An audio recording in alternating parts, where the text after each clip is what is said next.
Well, folks, it's not looking like the best Friday so far now, is it? Stocks are getting hit across the board right now. Cheers, by the way. I appreciate you all for tuning in. We are down 2% on the Russell. The Dow and the S&P are down about 0.91% each, as the Qs, believe it or not, are not down that much, but still down 0.6%, as oil's up 11% due to what Trump said earlier, which we'll cover that here in this video.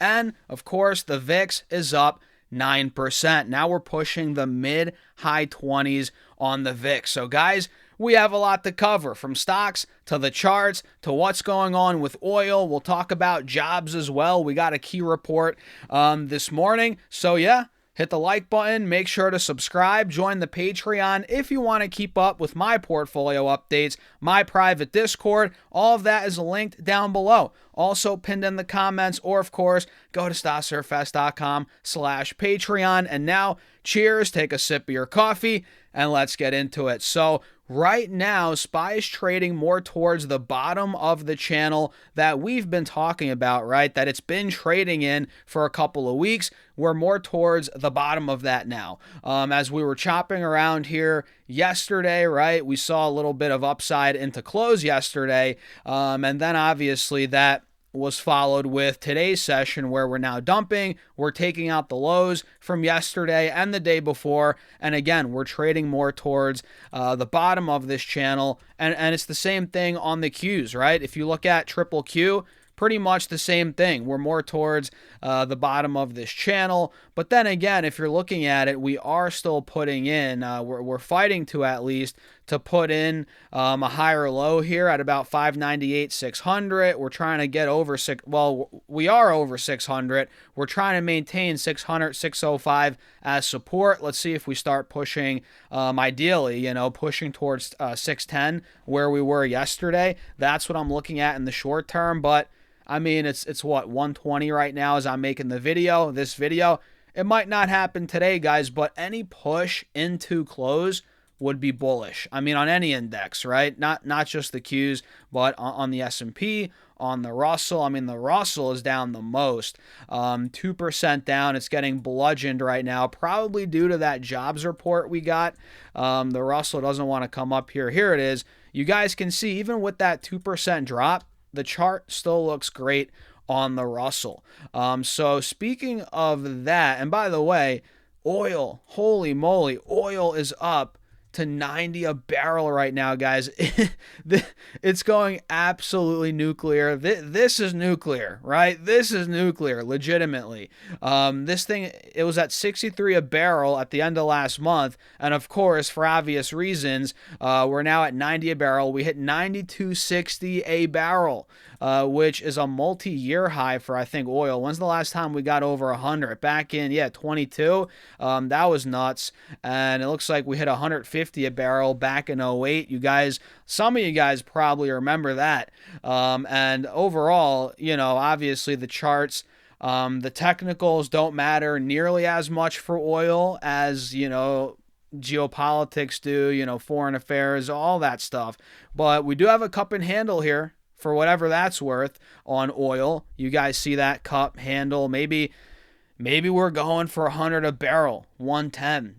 Honestly, I would not be surprised, given the current circumstances, if we did go to 100, 110 a barrel. That would not surprise me at all. So why is it going up? We'll talk about that here in a second, or right now, and we'll also talk about the jobs report we got from February this morning.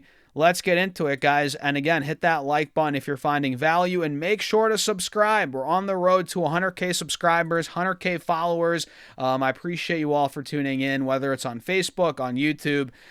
You guys are awesome. I appreciate you all, as always. So U.S. crude oil, again, surpassed $90 per barrel, and there's so much going on right now with the Strait of Hormuz, and of course everything going on in Iran, everything with the U.S., Israel. I mean, there's so much going on. U.S. crude oil broke $90 per barrel Friday after President Donald Trump demanded unconditional surrender from Iran, right? raising fears of a prolonged war that will cause a cascading disruption to global oil supplies. As you guys know, we covered this in the video last week or whenever that was.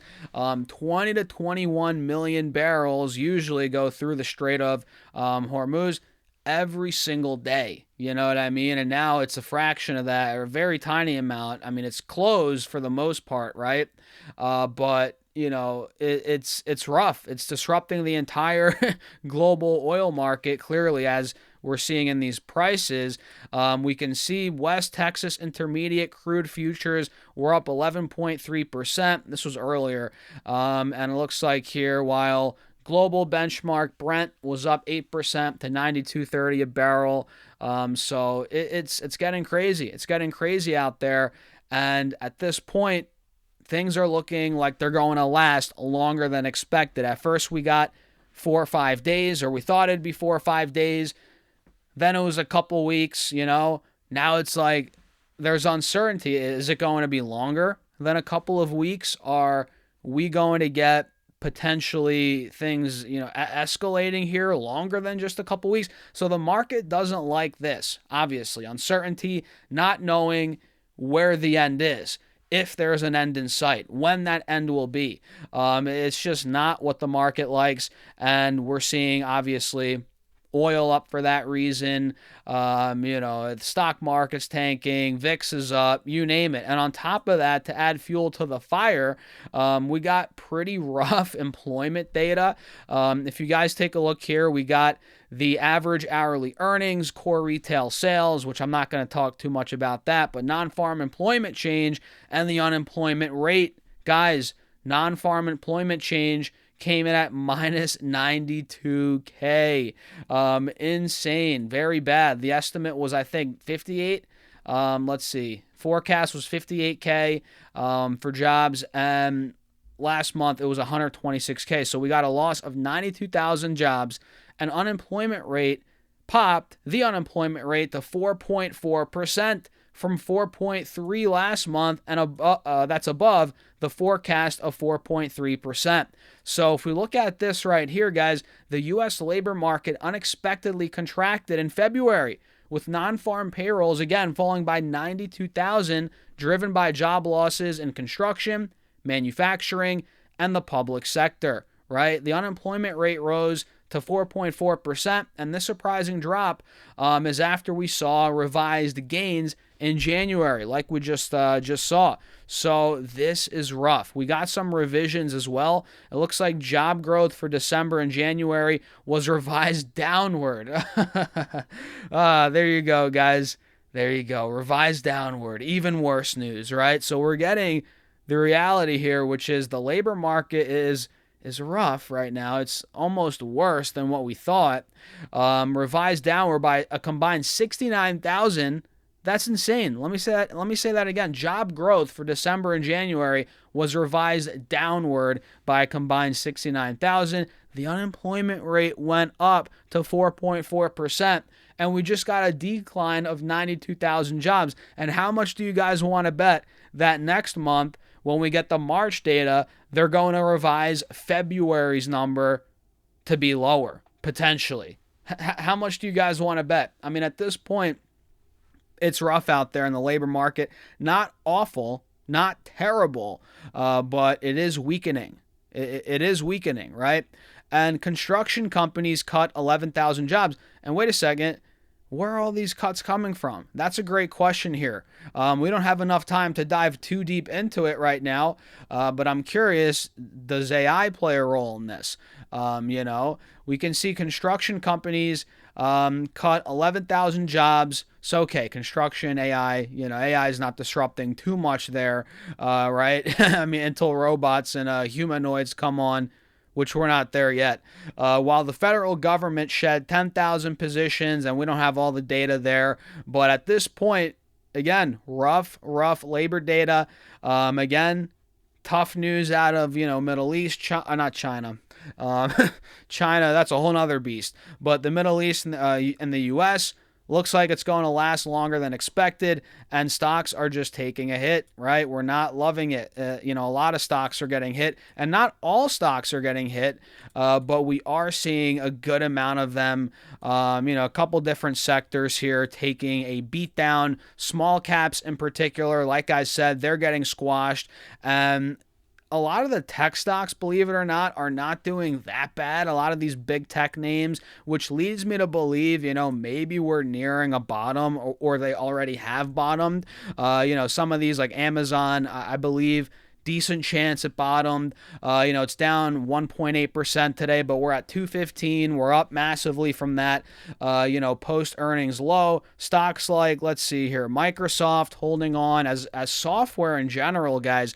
I'm sure you've noticed a lot of these software stocks that got hit, that got demolished because of the AI fears, a lot of those have rallied nicely. And I know that because I'm in one of them, which is Toast. Toast has gone up like crazy, and you can sense when some big money's starting to come in.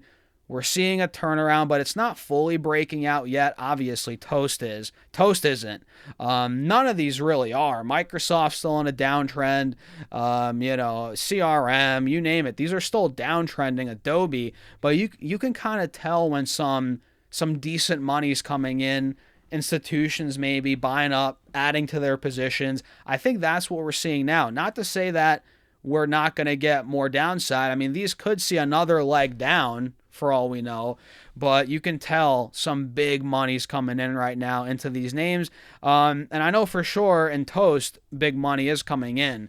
I know we've seen some decent buys. I forget the exact institutions, but we got some buys here. I added at 27 a share.